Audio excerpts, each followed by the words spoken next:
But do they want to try something else? I mean, could go any way. It was a really solid game from them in game number one. And, you know, if there's anything I got to say, we're probably going to see Vikings. I mean, Cursed Hollow, Vikings, they just go hand in hand. It used to be Cursed Hollow and Stitches. Screw Stitches. Like, Stitches, no more play for Stitches. He played too hard. And he will sulk. And if anybody has a sub badge, feel free to spam out FCJ Stitches because no Stitches. But either way, Cursed Hollow coming in. It looks like Zeveron, I didn't even look at this, is going to be red, but Zeveron gets first pick, and we're into the draft. Yes, sirree. Zeveron going for that first ban of Illidan. I mean, he's so strong. It makes tons of sense to ban him out. And Complexity Gaming responding with the Lost Vikings. So unfortunately, there will be no Vikings this game. They clearly know the threat that the Vikings show. I mean, the split pushing, the damage they have. I mean, the Vikings are so strong. So really just smart bans coming out from both teams.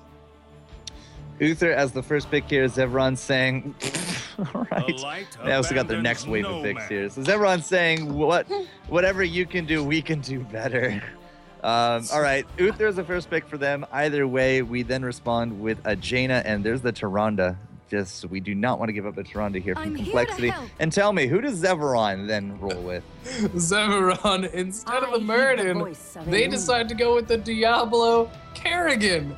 It seems that they saw something that Complexity was doing that they liked, which was that Kerrigan stun with the Uther as well. But instead of a Muradin, they wanted to go for that Diablo. I mean, that... Besides the fact that it was picked last game, Kerrigan is really strong on Cursed Hollow. But it's just pretty funny to see that in response. All right, so Uther, Kerrigan, Diablo from Zeveron. They need to pick up a little bit more DPS than just that Kerrigan, but Complexity, they see what's up, and they know how to do this. They're taking Brightwing, so that's going to be a Brightwing Tyrande, and I highly doubt we'll see another support coming out of them. But, you know, we saw this with the Muradin, Kerrigan, the Muradin, Tyrande, the Muradin, Uther. Just a lot of CC right there. I think Complexity could very easily take once more the Storm Bolt piercing hammer-throwing dwarf just to stop this dive combo in its tracks. Yeah, right now, though, they may want to pick up another damage dealer. I mean, they have Jaina, they have Tyrande. They filled in with their support with the Brightwing, so not allowing Zeveron to just get away with all their CC. They are going to go for that cleanse with the Brightwing, most likely, but... And following up after the Brightwing is ETC. So they have some great split pressure coming out of Complexity Gaming, but they are lacking a little bit on the damage dealers. Could have picked up there. Which, Zeveron, holy shiza. Wow, what did Zeveron end up getting to pick in their last two? Instant locked Vala Sylvanas. Victory for the Forsaken. Yeah. This is a single healing comp from Zeveron. They have to have a lot of confidence in Mad Timmy. For sure. I mean, if he doesn't get the heals or the Divine Shield, if that's what he so chooses to go for, then they're going to have some dead players. I mean, Complexity Gaming has really nice CC. They've got the Polymorph. They've got the Power Slide Face Melt. From the ETC, they have Tyrande's Lunar Flare, as well as Jaina's slows and just massive damage. So they really are putting quite a bit of pressure on Mad Timmy. So last pickup here from Complexity. You know, we already do got the double global presence. Or will this be a mosh pit? Because if you catch the Diablo and the Kerrigan in that mosh, all you got to do is polymorph out that Uther, and you are going to have yourselves a wonderful time dancing to death, more or less. But, you know, a lot of people do enjoy the mosh. You just don't really see it at this level, though. Yeah, I'm a big personal fan of mosh pit, but it is a little bit more difficult to get off. I think I was telling you earlier, having the threat of mosh pit is just as strong as getting mosh pit to hit multiple members. So pretty interesting to see what they go for. They could go for those double globals, but Complexity. Wow. I was thinking this. I didn't want to bring it up in case I was wrong, but I was actually thinking this. Fly. Wow, their final pick is a Falstad. He hasn't seen the light of day in eons. He's probably really happy to be played. Okay, this was my very first master skin. I adore Falstad. I love Falstad. I love Hammer. I love Rhaegar. Those are my three masters. I actually have Vala now, but that's another story. Falstad in this pick is triple global presence plus owls, right? Okay, wow, they actually want to go. But, this is a lot of map control afforded to them. You take a fight, tribute spawns top, you fly to it. You get it, and you do good with it, right? You can do some really fun things with this comp, but it's not a big AoE stun comp like what we saw before. This is very much a single target, but this is also, I feel, like they're just going to use the lunar into hinterlands. Yeah, for sure. I think that's what that will be. This is crazy to see, though. I mean, Falstad, Brightwing, ETC, they can go wherever they want on the map. There is no limit to where they can go. So I'm really excited to just see how they do this. I'm actually shocked. The first talents picked, there is no bribe. I would kind of want to see a bribe out of one of it, but they're still really solid picks. That scouting drone will be really nice. Right, because they have double bribe capabilities here. All right, well, let's get into that in just a sec here. Guys, on your left-hand side, a team that you know and love. It is Complexity Gaming, Caterpillar now, newly added to the roster, Trummel, Tiger JK, who, if you don't know, is Kionda. And at the same time, McIntyre and Blinks. Good luck, have fun coming out. Such manner players. But who are their opponents here, Mr. J? Their opponents are Zeveron in the red. We've got Mad Timmy on that Uther. Equinox, Fury, Faye, and Cothenlock on the Vala at the bot lane. So it'll be... I'm just intrigued to see how these globals work. Double scouting drones coming out. ETC and Brightwing both have drones. So when you said that there's no bribe, I immediately thought of Falstead. Because you never see really Brightwing get bribe anymore. She almost always goes scouting drone. But then they have the ETC, but double scouting drones. They really want to try to make sure that they're on top of this roaming gank squad. Because look at this, Fury and Equinox together. This is almost as deadly as the Diablo Tyrande Jaina, any number of really devastating early game roam comps. So double probes is going to be huge. And there goes Falstead. He's going to take a dirt nap very quickly, but he'll be able to fly back. So it's not the end of the world. Not the end of the world, but that combo was just so well done. Like right when he got flipped, Equinox didn't even leap to him. He was in range enough to pull Falstad into the stun. I mean, that was really well played by Equinox. I'm excited. This game is already turning out to be really amazing. You can see already a pretty massive experience lead, but it was probably those minions at top lane that just ended up dying. And remember, Trummel, again, he was able to fly back and basically capitalize on most of whatever he just missed because he was dead. So it's not the biggest of deals, which is what I tried to get through there. So either way, we see 3, if not 4 of these scouting drones already out. But this top lane, Caterpillar, is just not going to be able to do anything. He pokes his head out. He's going to get stunned, CC'd, and blown up. He will be beef for dinner tonight. So Blinks is here. Not sure that'll help much. I mean, they're still losing out this lane pretty heftily. And now they don't have that big pressure bottom. Here goes the beef, though. Caterpillar is able to slide right through them, though. He was very on top of that. But, we're losing out the top, and now we're losing out bottom pressure. And we actually have Tiger mid up against Uther.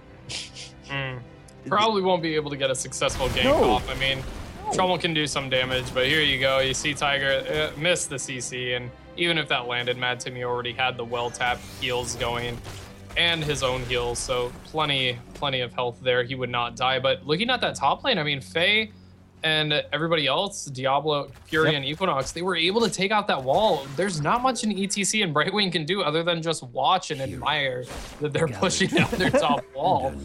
Oh, look what you did there. Yeah, I didn't need that tower. I like that. Good job. Yeah, I'll just watch. And Tiger getting caught out. We'll have that in. Venom gets a few heals off. The Fury comes in with the Shadow Charge. He's going nowhere. He will die right as the tribute spawns as well. And it looks like Zeveron is going to be able to take this first tribute and give themselves a really nice cushion lead right here.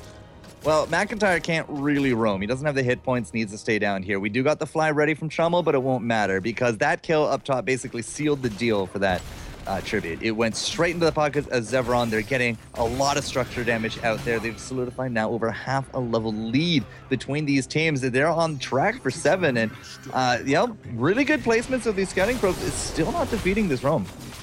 Yeah, they're looking to target Trummel every single time. He's the only one without a scouting drone, and I mean, why not go for the guy that has no vision? He does have an escape, which is barrel roll, but if you're getting stunned the entire time, then you're not really gonna survive. So you can get stunned out of barrel roll as well. You'll start barreling and then you just fall to the ground. So it's like he's a really squishy target, really easy to kill, especially early on. You know, with that double envenom. Did you see that? Yeah. Yeah. Wow. Yeah.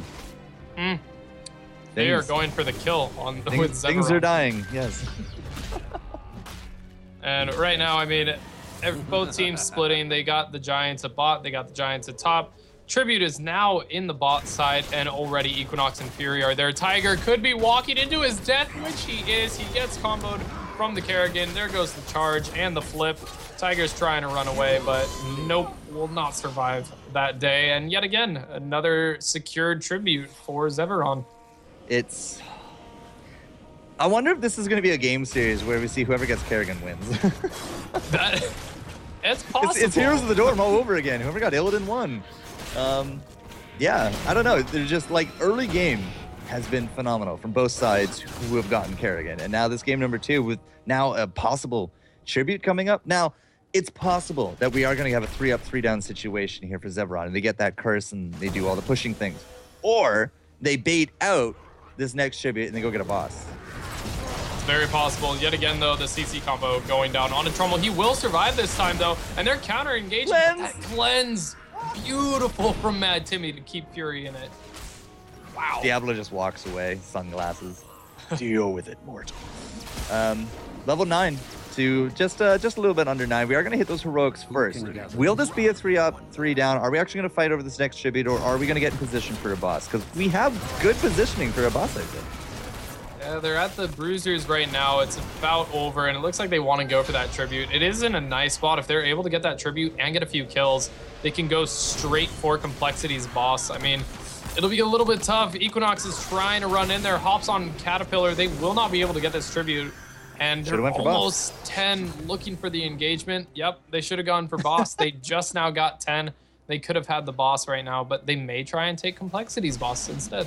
It is a credit, though, to Complexity. Like, they're able to put up so much interference, and there's no globals here. I mean, like, they don't have a Tyrannus Owl. They don't have, it's really going to be some mind, but they don't have anything like that. So, yeah, they're going to go for this boss steal. They are 10. Complexity, however, is not 9.5. They cannot fight this. They will get wiped, and they have to give it up. So, you know, it's all's at will that ends well, but I don't know. I mean, it was a credit there to Complexity. I'll leave it at that. Yeah, they did do a good job. At least they got that Tribute. This boss with a curse would just, I mean, that's almost a keep push right there with that Golem. It will be important, though. They do have their level 10s now, so they can fight the next Tribute. And one thing to note, though, I mean, once Zeveron leaves, Complexity can go in, clear this off. Wow, that was... Hello, Cattle. That was a little bit preemptive, I feel. I was just going to say, they could defend this Golem, and when the Tribute spawns, already have multiple members up, and then ult in. But now that Stage Dive is gone, that really hurts them. I mean, their engage is so much weaker now. So Blinks is taking Blink heal again on the Brightwing. Really likes that Blink heal, and I guess they really need the hit points. I was almost expecting to see an Emerald win just to keep Equinox at bay. You know, Equinox and Fury, you get that off before Lightning Breath, and you know, you have some fun with it. But Equinox, wow, they actually do not do anything up against that Tribute. There's the Maelstrom and that Divine Shield. McIntyre just could not deal with that level of damage, and I don't think Tiger JK can either. But oh, Cattle with that knockback, so good. But will he pay for it with his life? No, he dodges, dips, ducks, and gets out. But still, the curse is now in effect. The Golem did some great work in that bottom lane. It's pushed right up there to the gate. We got the top fort now under siege, and of course this mid one about to drop as well. That was a really unfortunate timing from Complexity. Yeah, I mean, Zeveron just got everything down perfectly. Complexity was just so split, and Caterpillar not having a stage dive really hurts. He can't really dive in there, but it's almost scary to think of Caterpillar stage diving in behind the enemy line, especially with so much CC. But they do end up getting the curse put onto them. All 3 forts are now down, and looks like Zeveron's gonna go for the boss. Not a whole lot that Complexity can do other than just take their little prizes, which would be the Bruisers and possibly the Giants, to try and help counter push this Golem. Well, curse is now done, but the damage is definitely real. Bottom keep gate is now missing. The top keep gate is under fire. The mid is looks like it actually gets out untouched, but wow, that's interesting. It's still cursed. Huh. That middle wall, though, and all the attack. That's...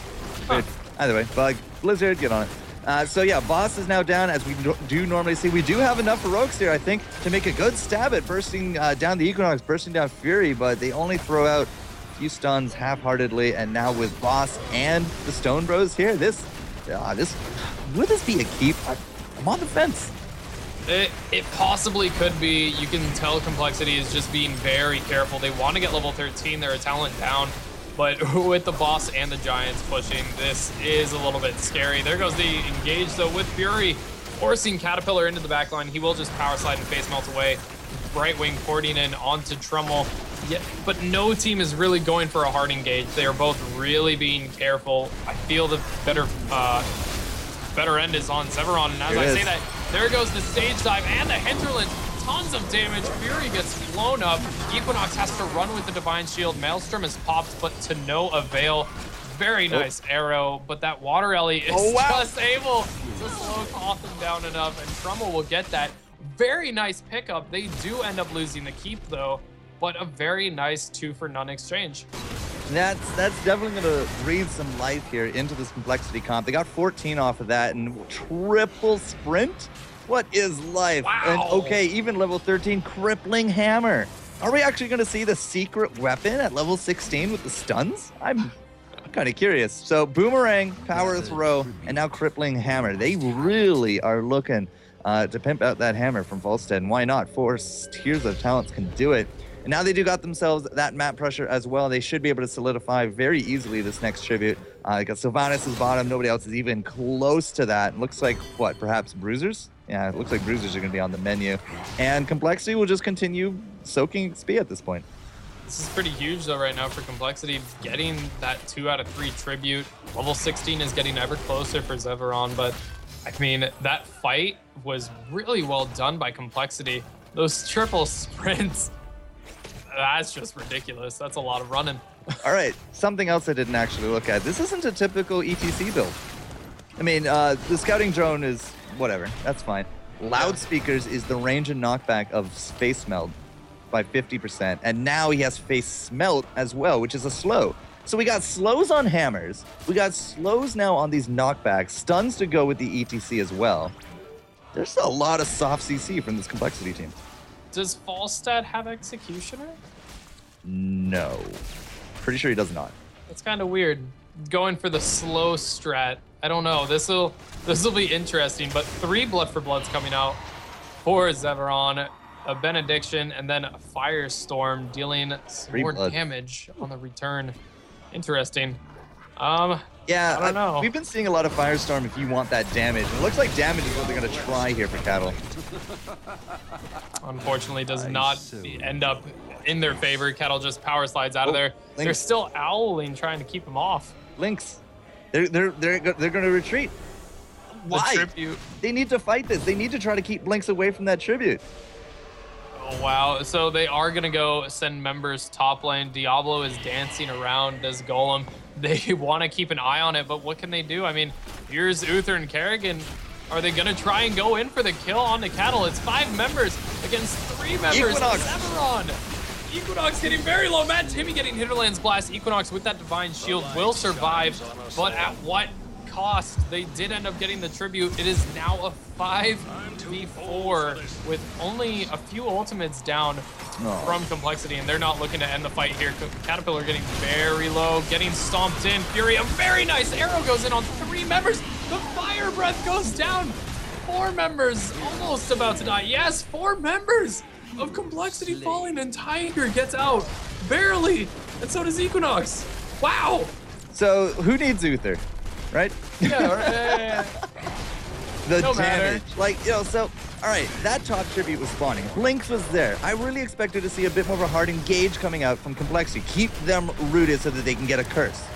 You know, didn't happen. Instead, we split the team, we get a kill on top of the Uther, but it looks like we put too much stock into killing the Man of the Light because we did not have the follow-up. The follow-up there was massive. The silence arrow, the strafe was huge, and then the lightning breath getting 4 kills for 1 and the boss and the tribute. Like, there was almost no downside. The only downside was Uther dying, and that really wasn't much of a downside. Yeah, the Tiger is going to try and delay as best as he can, and here comes the entire team of Complexity. Caterpillar stage dive in, getting blown up very quickly though. The Divine Shield going on Mad Timmy, and it looks like Zeveron is forced to retreat. Here comes Fury though, full health, full mana, going in for the charge onto ETC. Now Complexity is on the retreat. They're trying to run away. This is a huge tribute, but the entire time, the boss is pushing down that bottom keep. Trummel getting caught out will die to Fury. A really nice pickup from Zeveron. And face blocking the Equinox so that the Owl does not interrupt. We don't have Pierce ready to go, and more deaths for breakfast here from Complexity. Zeveron up 10-3. They got that top keep. Look at this. Catapults are starting to line up. 3 of them starting to work away on this core. It's not going to be near enough to break skin, but you know, we also had that boss. Remember, this entire bottom was taken out by the Golem for those advances, and now the rest of the team here is going to use this 5-on-4 advantage to keep pushing, looking for this next keep. I mean, they could go back and get their own boss, or, I mean, they have that man advantage, and you can tell that Complexity is on the back foot, so why not keep pushing? You have Sylvanas, you have Bruisers, you can do so much damage. Caterpillar going in, feeling that damage, just gets destroyed, and now they still have a man advantage. Trummel just rezzed, and ETC is already fallen, so this is great right now for Zeveron, going in on that Blinks. The stun, followed by a very quick Blink heal. Zeveron looking to just back up, take their victory, and go for the Golem. Yep, 89% and counting. I mean, we do got some of those catapults here. Both lanes are pushing in. I'm a little surprised that we're backing out. We still got that shield. We still got a Wailing Arrow, and they don't have a tank for Complexity. It looks like they're just going to play it safe. You know, why not? This is tournament life on the line. If they don't win this, it's a 0-2 and nobody goes home with money. So why not? Holy, wow. Why not? Play it safe. Get the chip. And here comes an Owl. Equinox did not face check it. Mad Timmy getting mad, but will that be enough? I have no idea. Blinks getting very low. Blinks over the wall. Here comes the stage time. Furious body blocked by the water elemental. He will die. Caterpillar is chasing Mad Timmy. They still have not captured this tribute. But if you look at Complexity's side of the map, there are catapults moving in galore. 2 members now retreating. They're still trying to capture this tribute. But Zeveron knows if they delay, they can win this game from all the catapults. Here comes Fury. He's back alive. The entire time, catapults are on the core of Complexity. This is just a huge delay right now for them. Well, we only got 2, but again, all 3 keeps are down. They are pushing and pushing and pushing. If we can't get any kills here, red team get cursed. Trummel somehow in the thick of all of it was able to get off that channel. We need to get that Starfall going. There it is. We only have 1 heroic up here for Complexity, and it's Blinks, so it doesn't really count. Using that Hinterland's Blast was a big, risky move from Trummel, but hey, it looks like it paid off. Red team getting cursed. This will save out the core, and Complexity will live to fight another day. But unfortunately, level 20 has now been achieved for Zeveron. They get that last powerful tier of talents, and they're going for a boss as well. Yeah, and Complexity knows it. I mean, they all retreated. They see this boss is being captured. It's so low, though. They're trying to gap close. Jaina and Brightwing are so far away. There goes the Blink. Caterpillar getting on in there, trying to hold it down. The Divine Shield and all the members of Zeveron just sit on there. 3 down. Trummel and McIntyre on the retreat. I think that's game right there. That is game, and that means that we're going to be tied up 1-1 as soon as this Golem gets it all the way to that corner. I don't think there's going to be anybody left to stop it. And McIntyre is trying his best here just to, keep these guys at bay. Lots of damage there for Fury. He does not have those souls. If McIntyre can get the kill, it would be absolutely fantastic. But of course, he doesn't know that Fury is by himself. We do got Trummel split pushing. He is the hero Complexity needs him to be. And there he goes, just like the Dark Knight. But there is game, ladies and gentlemen. Just fantastic comeback here from Zeveron. They bring it to a 1-1, Mr. J, and I'm getting hyped for a Game 3 finals. What a way to go into Game 3 as well. Wow, it could be exactly what you said. Whoever has the Kerrigan is the winner. So, first pick or ban? Next yeah, right. That will be the question in Game 3. Oh, man. Fantastic stuff. That curse, it was so huge for Complexity to capture that. I don't even know how Trummel got it, but I think they just overextended on that boss. They could have probably tried to defend it, but then they'd be going level 20 against a level 18 So not the window that they wanted, but unfortunate play from Complexity. It'll all come down to game number 3. It will indeed, sir.